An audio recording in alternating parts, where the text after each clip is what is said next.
Hello friends, welcome to day one. And if you thought it was too soon to be breaking out the wide format printer, you were in fact incorrect. I went on a bit of an adventure today. I had a really good friend ask me to go pick up something from her from the city, and I had a decent work day, and today was the best day to go do it. And I passed these lights, and my story found me like it always does. And I had every intention of cutting this up before I started filming, but I just wanted you guys to appreciate how gorgeous this print is. This new printer. I have the Canon Pixma Pro 100. It was my present to myself. Things are just falling on me already. We're off to a great start this December. But yes, okay, enough drooling over this. We're going to get started. So my idea for this page, I have a few things that I want to include. I had embellished this felt number 1 for a lesson that I did for product play, and then I left it intact. So I just tied some embroidery floss and then a few charms from Holtz onto a number 1. That is going to go like this. This is going to be a flip out. I have this picture of some coffee that I grabbed today on Studio Calico's $1. They did a Giving Tuesday promotion where they just had a Starbucks gift card, and I went into Starbucks and I was like, is there still money there? And there was still money there. And then this is what I went to grab for my friend. And it's a holiday map. So I thought it'd be fun to figure out some way to stick it in a pocket. Now, this is considerably larger than my photo. So I am going to have to alter it a little bit to make it fit in the album, which is not the end of the world. Like, I don't mind that, but I'm going to have to trim it down. So it's like 7 3/4 is what I think would be the ideal size. So I'm going to have to cut a lot of it, but I'm going to trim it down so it's 7 3/4. On the bright side, I have multiple copies of this, so I can put it in another album where I won't have to trim it down, but it's not going to fit in my December daily album unless I cut it up. So that's the plan. And then I have, in typical Tashi form, an essay. Because it wouldn't be me if I didn't write an entire book every single day of December. And I had no idea what my story was going to be, and then I was on the train ride home. Oh!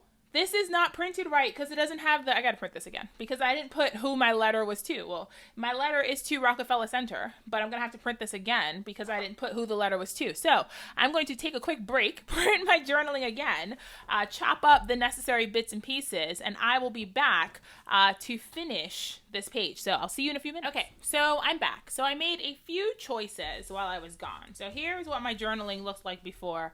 Here's what it looks like now. I decided to, well, one, I forgot to left justify it. I almost never print my journaling centered like this because it's really hard for me to read. So I almost always justify it to the left or to the right. I forgot to do that. The other thing I did was I went in and I broke it into paragraphs because this is just, I know for me, this is just a really hard brick of text to read. And since the goal is to go back and read my stories after the year has passed, I'm not going to read this. So I went in, I had left some space across the top because I wanted to do some stamping, but I just figured it made more sense to make my journaling easier to read than it was to get that stamping situation figured out. So that's what I did. So this one is going to get scrapped. And when I work on this project, I print so many things multiple times. It's just wild. I also went in and cut up that full page photo. So here's how it looks.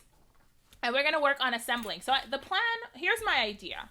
I have a few ideas. My idea is to, I also cut my map down so it will fit in the photo. And the idea is this is going to fit in the picture. So I'm going to cut, and this is probably going to freak a few people out. I have an idea. We don't know if it'll work. But I'm going to cut my picture, I think, at the 4 3/4 inch mark. 4 inches. 4 inches, just a little bit less than half. So all my pictures are printed 6 3/4 by 8 1/4. So it is the size of a page protector. That's the size I print my photos. All right, so here's the plan is to do this. So this is going to sit like that, just like this. So you still see the fact that I'm holding a coffee, but then this can come out.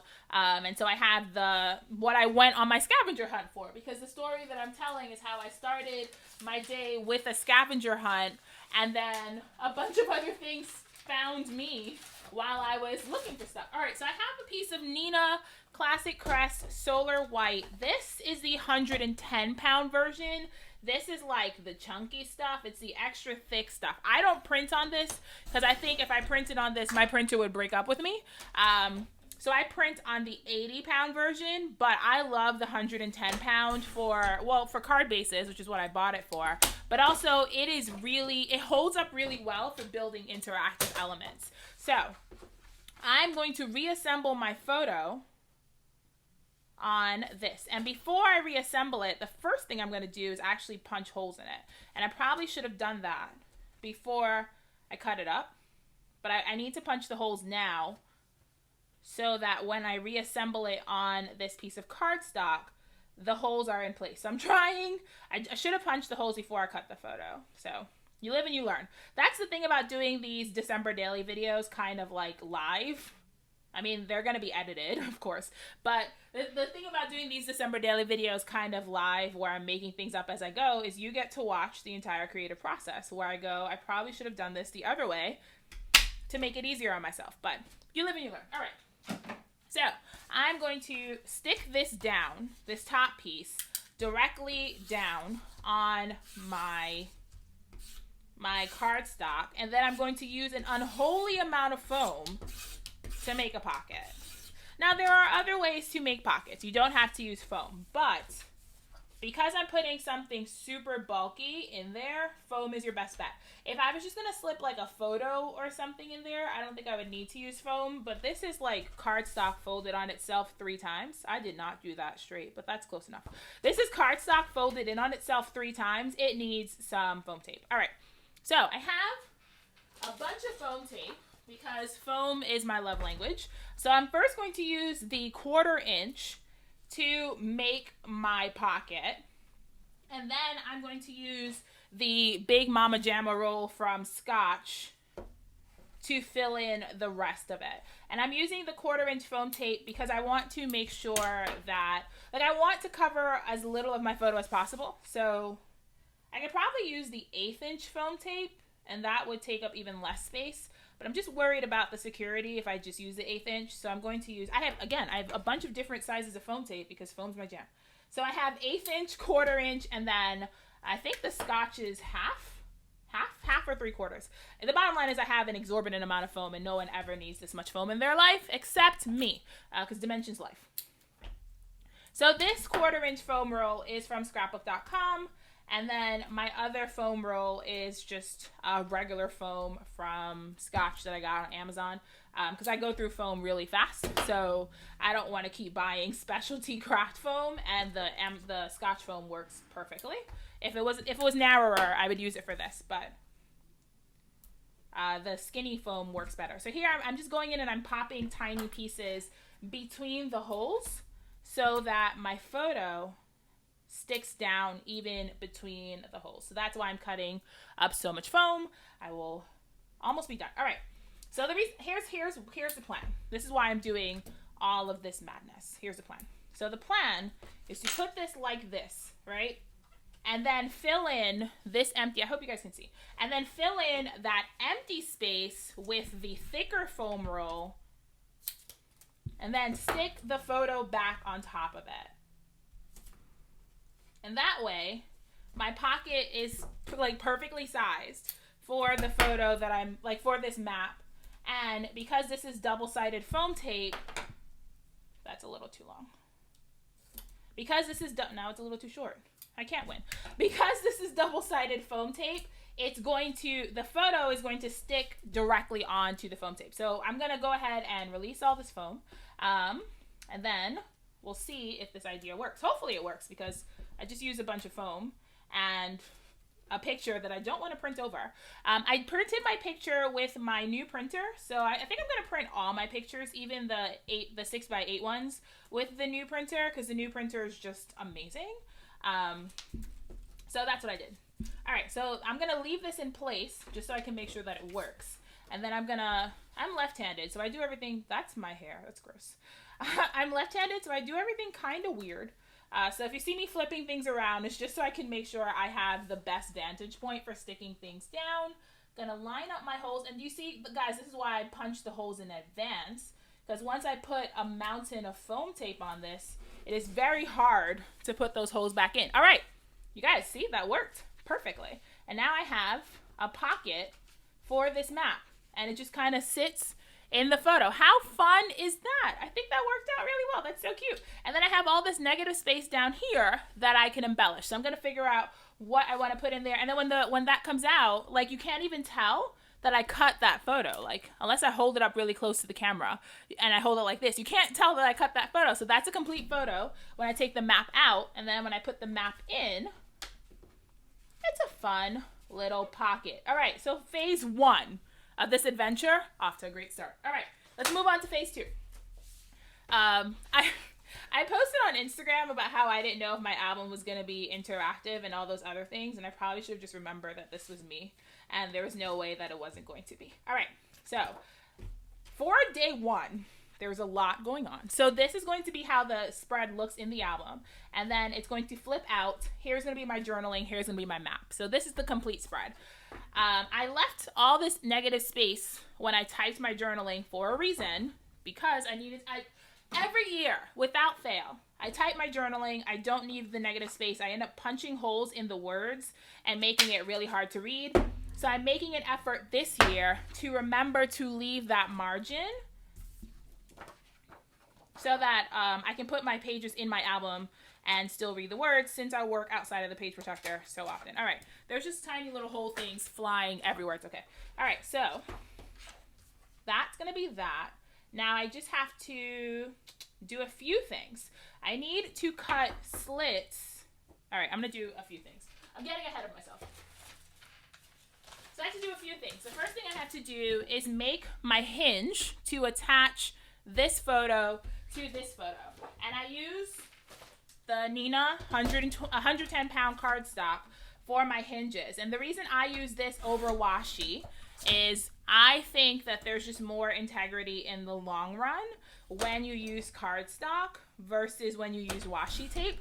And I want my albums to stand the test of time. Also, I don't like washi, and I don't have a lot of it. And I have a lot of spare cardstock. I'm going to look for my scoreboard, and I'll be right back.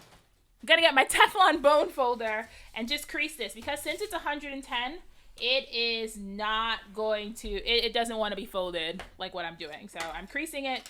It is going to pop open in my album when I put it in my album, but by the time I put a whole 2 weeks worth of stories on top of it, it's going to lay flat. So it's going to pop up for the first few days, and then it'll lay flat as my album gets heavier. So I have to do this first before I put it together. So the way it works is you just stick your hinge in. And if you've watched me scrapbook December Daily last year, then nothing that I'm doing looks new. This is how I do all of my interactive bits, and it has not failed me yet. All right, so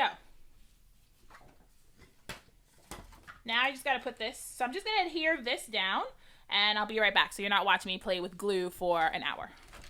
Okay, so I went ahead and I adhered this to the front of this, and then I went ahead. The other thing I did was I added another score line at 1/8 of an inch from my original line. Now, normally I don't have to do this, but because I put so much foam in this piece, it wasn't laying flat without the extra score line. So I just went ahead and added another score line. Oh, my tape runner is not happy with me. I just went ahead and added another score line 1/8 of an inch away from my original score line, and that works. Now I'm going to have to go fiddle with this. Okay, so I went ahead and fussed with my tape runner. It's still not terribly happy with me, but I'm going to keep going, otherwise I'll fight with it forever. So I have my pages where the holes are relatively lined up. Now, they're not in the perfect position, which is okay, but I have my pages where the holes are relatively lined up, and then I'm wrapping my hinge while the holes are lined up, because that way I know that it'll lay the way it's supposed to in the album. If I tried to do it any other way, there's a chance that the holes wouldn't line up and it wouldn't be a complete page. So there we go. So this is what it's going to look like in the album, and then when you flip it out, I have to put like some sort of tab up here so I remember to flip it. When you flip it out, there's the story, and then here's my little map, and here's another picture. Now, the other thing that I need to do now is figure out some way that this flips out. So I'm just going to cut some slits. Oh, that almost blinded me. I'm going to go ahead and quickly cut some slits into each of these holes so that they pop out pretty much. And the trick to doing this is you want to make sure you cut at an angle, and you want to make sure you just cut wider than you think you need to, because this has to pop off of the rings. So for the most part, this page is done. I just got to figure out how I'm going to attach my number, and we're already off to a chunky start. It's day 1. This is ridiculous. All right, I'm going to try wet glue. We will see if this works. If not, I'll try red line tape. But wet glue is always what I go to first. So if this doesn't work, then I'll pull out the red line tape. Hopefully the wet glue works, but red line tape has never failed me when it comes to sticking down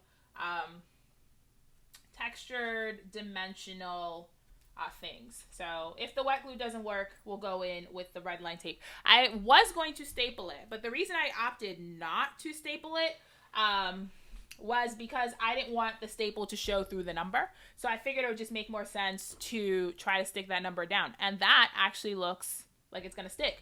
Okay, so the last thing to do is to fumble through my basket of embellishments to figure out what I want to do to finish embellishing this page. But I can do that off camera, and you guys will see in the photos. But for the most part, here is day 1. It looks really simple.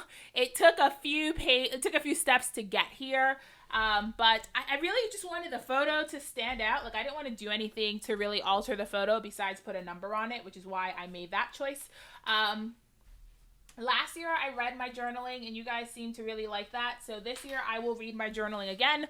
I'm going to keep it for the end of the video so that if you're only here for the process, you're not forced to listen to me talk forever and ever. So again, the page is pretty much done. I'm just going to look for an embellishment and pop something here. Hopefully something flat so that it doesn't interfere with this flipping out, but all well. All right, so here's the journaling. Sorry, I wrote, Dear Rockefeller Center, something about you takes me back to childhood every single time, and after a year where there were very few opportunities to bask in the moments that feel light and easy and joy-filled, I needed this one. It was an impromptu trip that led me to find you, a scavenger hunt of sorts to find something for a dear friend that led me across 2 trains, armed with my mask and my fully charged AirPods, the Rainbow Connection on repeat. Man, does that song fill me right up until I'm ready to float away. And a book on my Kindle app. The man called Ova is currently keeping me company, and I am such a fan. It was just a day like any other day. Wake up, try to meet a deadline, go to work, repeat. And then it wasn't. And I crossed the Manhattan Bridge into the city completely unprepared, but ready for something new, something out of the ordinary, something to break the monotony of 2020 pandemic-induced life. And there you were, shining jewel of New York City, ready to be the partner I needed in this adventure. Exiting the subway at 47 50th Street's Rockefeller Center today felt just like it did when I was 10, and when I was 12, and when I was 15, and all the years before and in between when my parents would grasp their 3 unruly children's hands tight and take us on the subway, dealing with the inevitable fights of who wanted to sit with who, and who wanted to sit by the window to watch the bridge light up as we crossed to see the tree in your square, 75 feet of evergreen and lights and crystallized joy, the full weight of holiday dreams and wishes held in its boughs, and reflected back at the millions of people that crossed the pavement, and year after year our holiday just wasn't complete until we braved the hour-long subway ride to see the tree and take the required family photo and grab McDonald's Happy Meals and take a turn around the skating rink and sleep the whole way home. It's been years since then, years since I've made the trek to see the tree and the giant ornaments, and it just makes sense that on a day that didn't start very joy-infused, ended with a scavenger hunt and me finding more than I bargained for. Sure, I found the maps, and sure, I grabbed the Starbucks, thanks Studio Calico for the sweet treat, but beyond that, I found childhood magic, and I found the giant strand of lights that always made me feel so small. It still does. And even though the tree wasn't lit yet, I found her sitting in the square with her giant crystal and her boughs spread, shining with the hopes of a city strewn like tinsel across the branches. And I met a new friend named Betty, who was fascinated by my scrapbooking and my commitment to December joy and magic. And I listened to the Rainbow Connection on my way home, and I read my book. And I stumbled back home, waiting for the arms of someone who loved me. And you, bright star of the concrete jungle that made me and formed me, you were just the start to this December I needed. Thank you. I love you. See you soon.